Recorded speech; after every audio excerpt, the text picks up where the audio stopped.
Finalmente uma boa notícia no São Paulo. Vamos comentar aí sobre isso. Vamos falar também sobre times europeus e da Arábia Saudita querendo aí contratar jogador do São Paulo. E preocupa, hein? Vamos falar aí sobre isso. Tem muita informação pra gente comentar sobre o jogo de amanhã, clássico majestoso contra o Corinthians e várias outras notícias do Tricolor. Certo, rapaziada? Vamos lá, sabadão aí é dia do São Paulo fazer seu último treino antes do clássico de amanhã contra o Corinthians. Hoje de manhã, aí sabadão tem treino e logo depois do treino tem viagem para Brasília. Amanhã tem São Paulo e Corinthians lá no Mané Garrincha, tá bom? E seguinte, ó, voltando um pouquinho aí lá na quarta-feira que a gente foi eliminado aí, infelizmente, da Libertadores contra o Botafogo.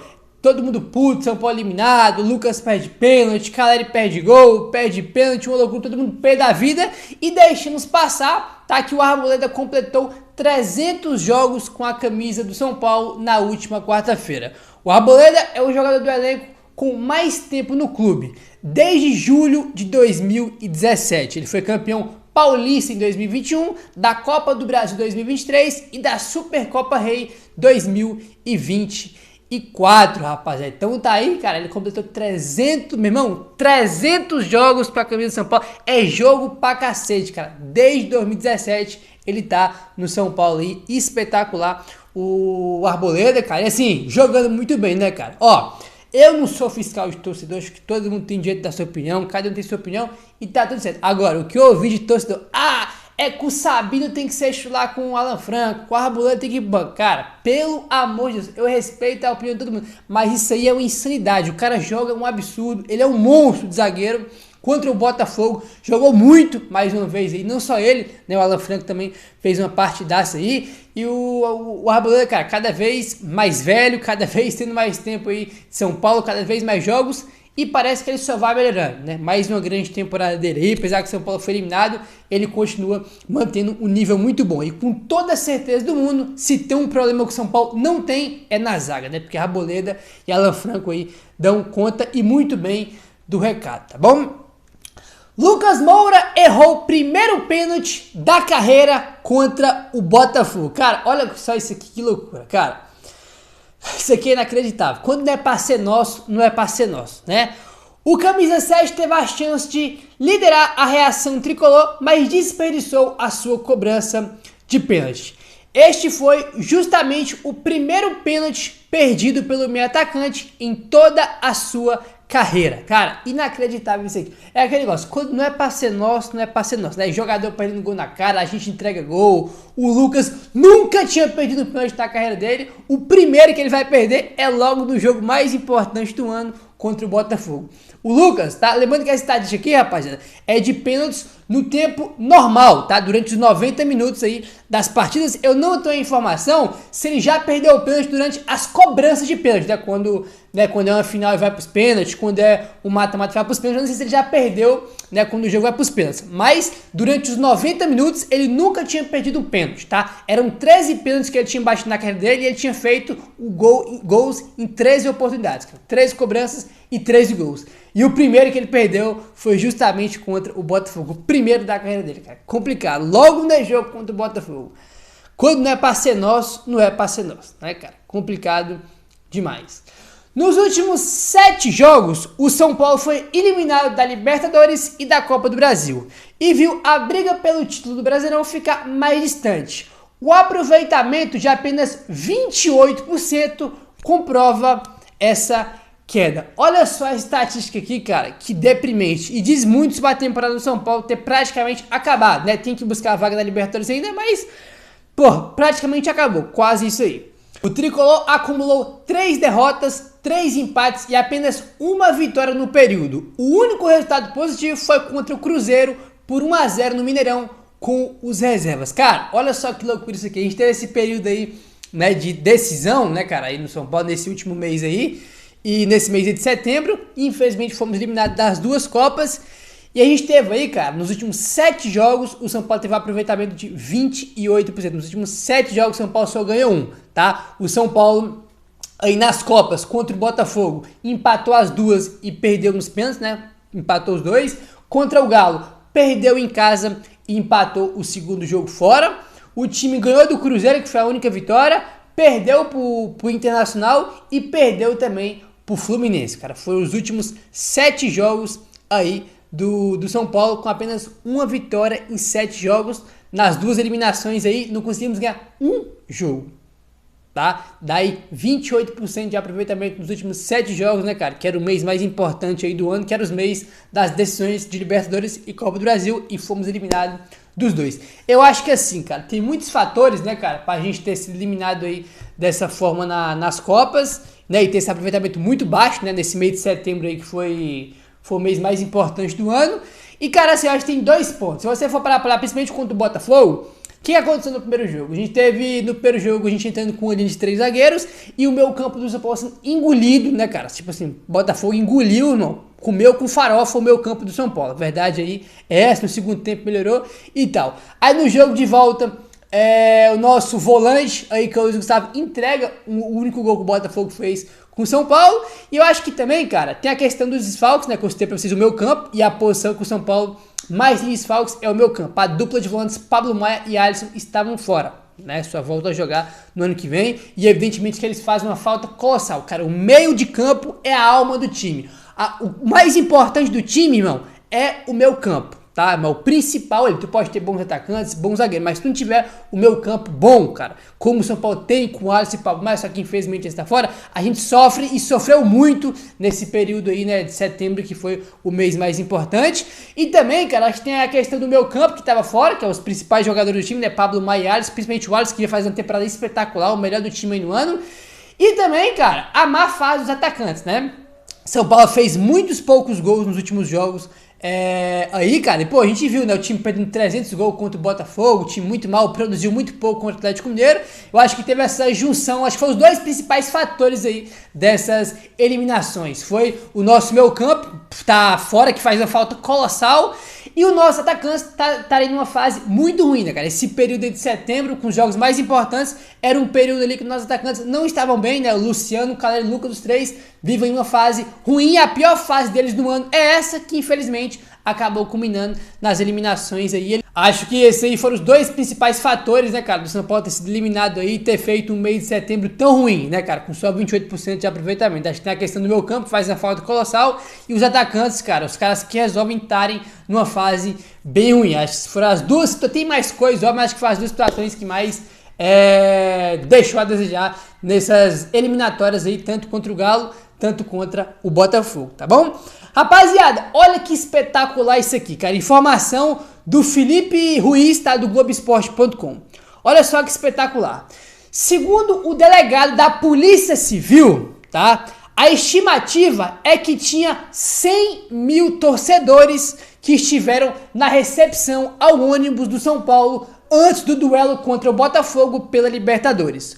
Houve mais torcedores para receber o ônibus do que no duelo contra o Corinthians na semifinal da Copa do Brasil 2023. Segundo o delegado da Polícia Civil, tá? Tinha mais ou menos lá 100 mil pessoas na recepção ao ônibus, tá? Que é aquele corredor de fogo que a torcida São Paulo faz, que é espetacular. Segundo a Polícia Civil, tinha mais ou menos 100 mil pessoas. A estimativa que ele deu que tinha 100 mil pessoas na delegação, ó, na recepção ao ônibus aí do São Paulo, que é algo espetacular, cara. O que faz a torcida de São Paulo é surreal, tem que tirar o chapéu, porque a torcida de São Paulo é algo absurdo, é o que carrega o São Paulo aí há muito, muito tempo, né, cara? Espetacular. E vou repetir, essa torcida que fez uma festa colossal, gigantesca aí, merecia a classificação, né, cara? A gente merecia o raio da classificação. Se teve alguém que merecia a classificação, mano, merecia muito ter passado pra semifinal, era a torcida de São Paulo por tudo que fez ali, mas infelizmente os nossos jogadores não contribuíram,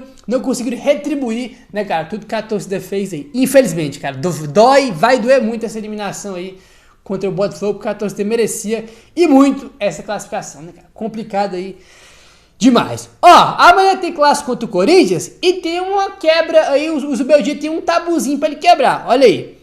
Com 5 meses no comando do São Paulo, o técnico Luiz Zubeldia ainda não venceu nenhum dos clássicos que disputou desde que chegou no São Paulo. O técnico argentino enfrentou o Palmeiras 2 vezes e o Corinthians 1, sem conquistar nenhum triunfo nos duelos contra os rivais paulistas. Foram 3 gols marcados e 4 sofridos.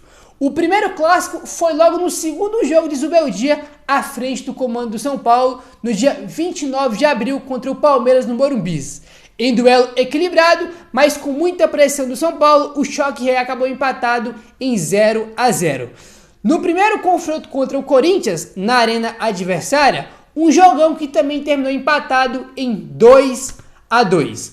Já no último duelo contra o Palmeiras, também pelo Brasileirão, veio a primeira derrota do técnico em clássicos, né, cara? Foi 2-1, a gente empatou o jogo lá com o Luciano, né? Ele fez um golaço lá, que chutou a bandeirinha e foi expulso depois. E depois tomou o gol no finalzinho, cara. O último lance do jogo, o Rafael vai me sair naquela bola e o Flaco Lopes acaba fazendo gol. Então, tá aí. Amanhã é mais um clássico pro São Paulo. É o quarto clássico do Zubeldia, tá? Ele tem 3 clássicos, 2 contra o Palmeiras e 1 contra o Corinthians. São 2 empates e 1 derrota, né, cara? Empatou com o Palmeiras no Brasileirão, empatou com o Corinthians no Brasileirão em Itaquera e perdeu o Palmeiras lá no Allianz Parque, foi o último clássico por 2-1. E esse é o último clássico do ano, né? Porque a gente já teve os 2 jogos contra o Palmeiras, já teve o contra o Corinthians no primeiro turno, vai ter o segundo agora, e só tem mais esse, porque não tem mais Copa, né? Então é o último clássico que a gente tem aí na temporada de 2024, e a chance do Zubeldia vencer pelo menos um clássico aí no São Paulo, né? Porque até agora foram 3 jogos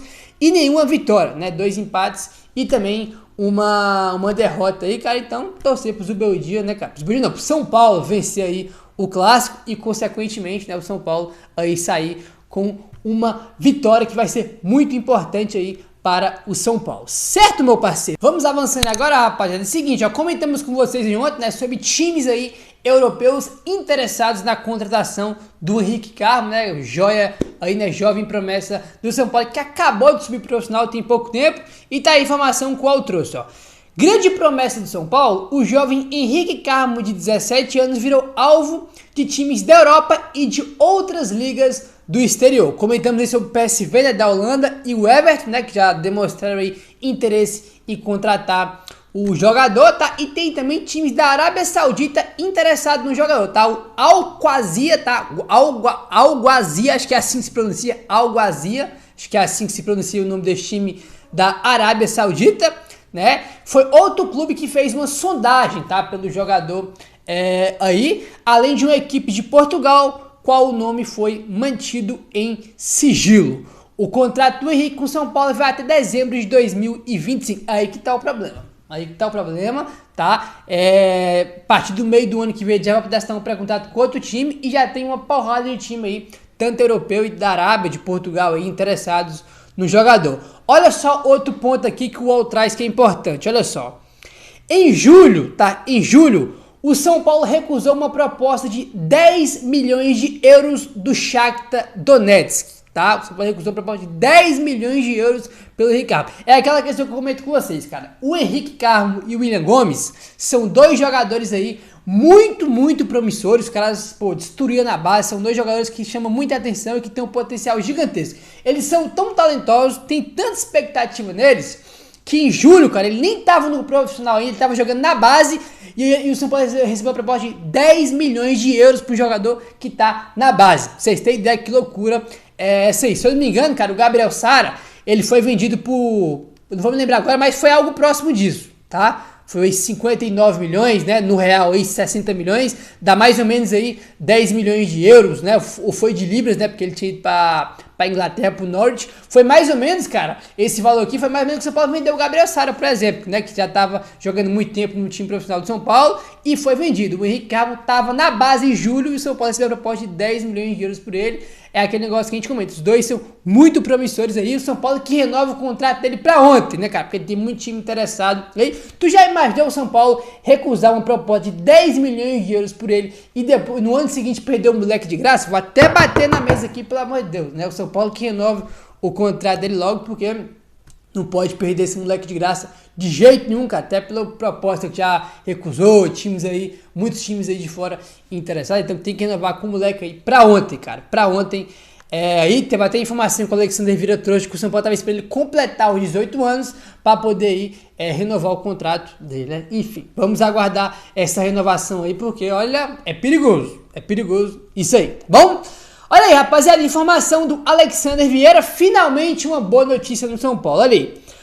O São Paulo espera que o retorno de Ferreira seja contra o Cuiabá no dia 5 de outubro na Arena Pantanal pela 29ª rodada do Campeonato Brasileiro, tá? Então o São Paulo aguarda o retorno do Ferreira no jogo contra o Cuiabá no dia 5 de outubro. Tinha aquele burburinho lá que ele tinha voltado a treinar, talvez ele possa ir pro banco de reservas contra o Botafogo e entrar no segundo tempo. Ele realmente vinha treinando, teve uma evolução muito grande aí que ninguém esperava aí que ele ficasse mais tempo fora, mas ele teve uma recuperação muito grande. E nos últimos treinos ali, cara, antes do jogo contra o Botafogo, ele tava treinando com o elenco e tinha essa questão, pô, será que ele pode ir com o jogo contra o Botafogo? Acabou que não foi, São Paulo preferiu ir manter ele se recuperando, né, cara, não querer ir botar o jogador para jogar antes da hora, para não correr o risco de se machucar de novo e virar um problema ainda mais sério. Fora que fisicamente, né, ele tá se recuperando bem, mas fisicamente, evidentemente, que ele estava muito abaixo. Essa era uma questão também, o jogo contra o Botafogo é um jogo muito físico e fisicamente o Ferreira estava muito abaixo dos outros jogadores. Então não era só a questão que ele evoluiu bem na lesão dele, já podia jogar. A questão também era a parte física, né? Fisicamente ele estava bem atrás aí, mas ótimo eu sei que ele deve voltar contra o Cuiabá. Comentei com vocês, né, cara, que sobre a eliminação do São Paulo, aí o que fez muita falta pro São Paulo foi o meio campo do São Paulo e também a má fase dos atacantes, e tem também o Ferreira, que vinha jogando muito bem e óbvio que faz muita falta, né, cara, se ele tivesse aí nesses confrontos, ele poderia ajudar bastante o São Paulo, porque ele vinha jogando muito bem, né, mas tá de quase voltando aí o Ferreira, certo, meu parceiro? Se inscreve no canal, ativa o sininho, valeu, tamo junto e saudações tricolores.